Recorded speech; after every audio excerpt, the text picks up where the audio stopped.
तारीख दिन ढिंकिया पंचायत जो निर्वाचन हम पंचायत सरपंच एवं विभिन्न वार्ड मेंबर मान भारतीय जनता पार्टी तरफ आमर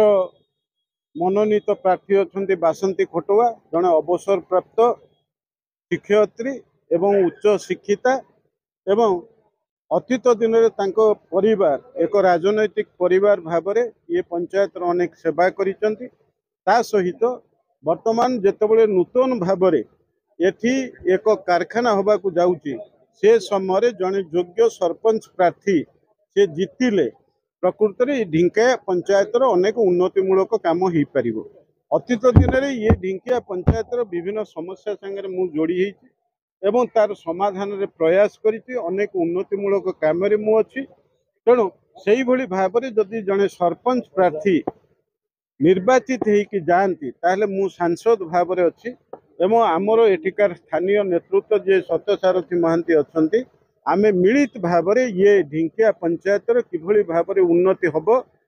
एवं सबु मौलिक समस्या समाधान हम ये दिगरे आमे निश्चित भाव में तत्पर हबु एवं कार्यकारी हबु। तेणु से आज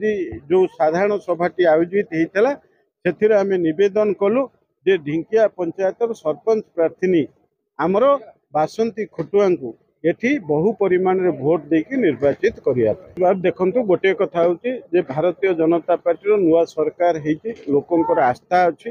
एवं लोक चिंता करुचंती आमे सरकारी कल को भोट देले अतीत दिन में से अन्य राजनैतिक दल को भोट देइचंती ये पंचायत विकास से भाव में से करि ना। तेणु लोक मानकर गोटे भरोसा अच्छी एथर बीजेपी समर्थित प्रार्थी बासंती कटुआ को भोट देले आमर ये पंचायत उन्नति हम। तेणु ये एथिरे निश्चित भाव में